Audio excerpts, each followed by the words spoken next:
করার পর, after accepting ইসলাম যখন গ্রহণ করার পর রব্বুল আলামিন বলতেছেন, হাবিব আপনি আপনার উম্মতদেরকে জানিয়ে দেন, বলে দেন, কুল লা আসআলুকুম আলাইহি আজরান ইল্লাল মাওয়াদ্দাতা ফিল কুরবা। চিৎকার দিয়ে বলুন না সুবহানাল্লাহ। কুরআন আয়াত এটা। কুরআনে আল্লাহ পাক বলতেছেন, হাবিব আপনি তাদেরকে ইসলাম দিয়ে ফেলেছেন, ইসলামের যত বাণী, ইসলামের যা কিছু আছে সব কিছু এত শান্তির বাণী, এত আরামের বাণী, এত যেখানে হানাহানি নাই, মারামারি নাই, কাটাকাটি নাই, কিচ্ছু বলতে কিচ্ছু নাই, শান্তি আর শান্তি, ভালোবাসা আর ভালোবাসা, মমত্ব আর মমত্ব, প্রেম আর প্রেম। ওই ধর্ম যাদেরকে দিয়েছেন হাবিব তাদেরকে আপনি জানিয়ে দেন। কি জানিয়ে দেন? যে আপনি যে তাদেরকে এমন ইসলাম দিলেন, এর বিনিময়ে আমি আল্লাহ কিছু চাই না, তাদেরকে এটা বলে দেন। কিছুই চাই না, একটা জিনিস চাই, সেটা হচ্ছে আপনার পরিবারের সর্বোত্তম সর্বশ্রেষ্ঠ ভালোবাসা। শুধু ভালোবাসা না, যে ভালোবাসার মধ্যে কোনো মেশাল থাকবে না, মাওয়াদ্দা। মাওয়াদ্দা এটা আল্লাহ চাইলে বলতে পারতেন মোহাব্বত। কি বলতে পারতেন? মোহাব্বত। আল্লাহ মোহাব্বত না বলে এখানে কি বলেছেন? মাওয়াদ্দাত। মাওয়াদ মানে নিখুঁত ভালোবাসা, বেমেসাল বেনজির।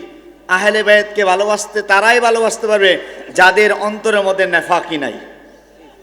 ঠিক কিনা বলেন? তো আমরা কি মোল্লার কথা শুনবো না আল্লাহর কথা শুনবো? কার কথা শুনবো? এই হুজুর আলোচনা করলেন, কোরআন সুন্নাহ আলোকে শেরও গাইলেন, মাশাআল্লাহ। ইয়া হাসান হুসাইনের আহলে বাইত রাসূল সাল্লাল্লাহু তাআলা আলাইহি ওয়াসাল্লাম। এবং আমি আদম গুনাহগারও আপনাদের জন্য একটা বই লিখেছিলাম, পাক পাঞ্জাতন আলাইহিমুসসালাম। পরবর্তীতে আরেকটি বই গত বছর হয়েছিল, আদব আকীদা ইবাদত, সেখানেও আহলে বাইতের আলোচনা ছিল। এবং সর্বশেষ আমাদের ভাবের দেশের ৫ম সংস্করণ, ইনশাআল্লাহ। হয়তো এটা নির্বাচনের প্রেসের কারণে বন্ধ ছিল বিদায় কাজটা কমপ্লিট হয় নাই। ইনশাআল্লাহ আপনারা ঈদের আগেই আপনাদের যারা প্রতিনিধি রয়েছে দরবারের, ওনাদের কাছে আমরা এগুলো ওনাদের কাছে চাইলে আপনারা পেয়ে যাবেন। ওনারা দরবার থেকে নিয়ে যাবেন ভাবের দেশের, যেই ভাবের দেশ আমাদের জন্য খাস কুরআন। ঠিক কিনা বলেন? ভাবের দেশে উনি বলেছেন এটা কি খাস কুরআন। কারণ ভাবের দেশের কালাম হয়তো কোরআনে পড়েছে, ভাবের দেশের কালাম অথবা হাদিসের মধ্যে আছে। ঠিক কিনা? আছে না? যেমন আমার বাবা বাহাউদ্দিন কেবলা কাবা রাহিমাহুল্লাহ তাআলা উনি কি বলেছেন? পাষাণ মন আমার আর ছাইর না আউলিয়ার দরবার। এটা অনেকে শুনলে হাসে। কি বলে? হাসে।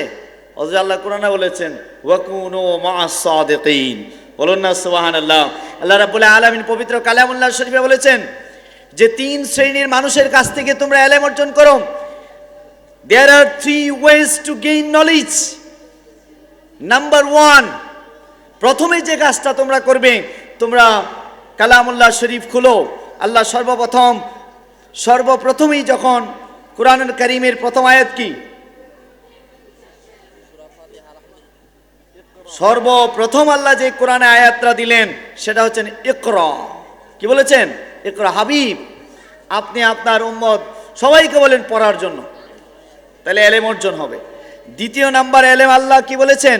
কুল সিরু ফিল আরদ। হে হাবিব আপনি বলে দেন না আপনার উম্মতদেরকে তারা যেন সারা পৃথিবীতে ভ্রমণ করে, ট্রাভেল অ্যারাউন্ড দ্য ওয়ার্ল্ড। পুরো পৃথিবীতে যখন তারা ভ্রমণ করবে তখন তারা আমার নিদর্শনগুলো দেখতে পাবে। মারাজাল বাহরাইনি ইয়ালতাকিয়ান, তারা দেখবে 2 সমুদ্র আছে, 2 সমুদ্রের পানি এক জায়গায় মিশে না। এগুলো আমার আল্লাহর অলি কুদরত। এগুলা দেখবে, দেখে দেখে আমি আল্লাহ যে একজন আছি সেটা বিশ্বাস করবে। বলুন না সুবহানাল্লাহ। এই 2 ইলম অর্জন করার পর মানুষের মধ্যে, এই যে আমি কিতাবটা হাতে নিলাম, অনেক হুজুর এই কিতাব পড়ার পরে আমি ইবনে মাজা শরীফ, সুনান ইবনে মাজা পড়তে পারি, আমি বুখারী শরীফ পড়তে পারি, তিরমিজি শরীফ পড়তে পারি। এভাবে কিতাবি ইলম যখন হয়ে যাবে একটা ফখরিয়ত চলে আসবে না? চলে আসবে কি না?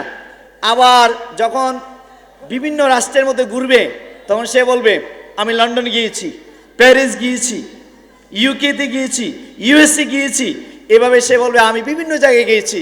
এই তাকাব্বুরি যখন চলে আসবে, আমার আল্লাহ বলেন এই তাকাব্বুরি আসবে, ঠিক আছে, তুমি এলেমের মধ্যে কামালিয়ত অর্জন করতে পারবে না। সর্বশেষ এলেম যদি তুমি অর্জন করতে চাও, যে এলেমের জন্য আজকে আমরা কোথায় আসছি, দৌলতবাড়ি দরবার শরীফে, সে এলেমের কথা আল্লাহ কোরআনে বলে দিয়েছেন। হে হাবিব, আপনি আপনার উম্মতদেরকে বলে দেন ওয়াকুনু মা'আস সাদিকিন, তারা যেন আল্লাহর ওলিদের কাছে চলে যায়। বলুন না সুবহানাল্লাহ। তো আমরা ওলিদের কাছে আসি নাই, কেন আসছি? ওনাদের তাওয়াজ্জু দিলে আমাদের এলেম ভরপুর হয়ে যাবে, এলমে জাহির থেকে এলমে বাতিন হয়ে যাবে। বলুন না সুবহানাল্লাহ।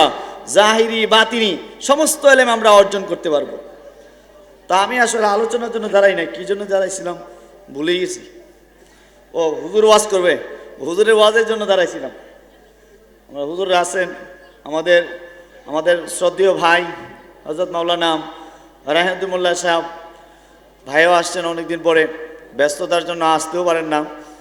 তা আল্লাহ পাক আমাদের ভাই সবাইকে কবুল করে, সবাই আমিন। আমাদের দরবারে উলামায়ে কেরামগুলো কেউ আলোচনা করে নাই, করছে কেউ? করছে এরা আলোচনা করলো তো ফজর নামাজ পারিয়া আবার 4 বছর লাগবো। আচ্ছা 3 ফজর না, ধরেন ইফতারের টাইমে যাব। তো দরবারি আলোচনা শোনা দরকার আছে কিনা? আছে না?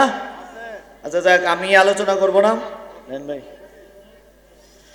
এই পর্যায়ে আলোচনা করবেন হযরত মাওলানা রায়হানুদ্দিন মোল্লা সাহেব।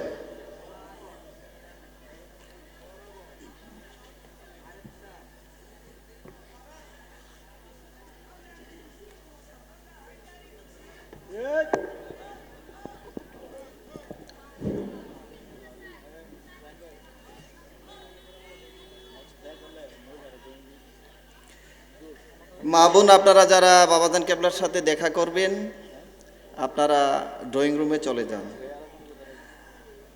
মা বোনদের দৃষ্টি আকর্ষণ করে বলছি, যারা বাবাজান কেবলার সাথে দেখা করবেন ড্রয়িং রুমে চলে যান।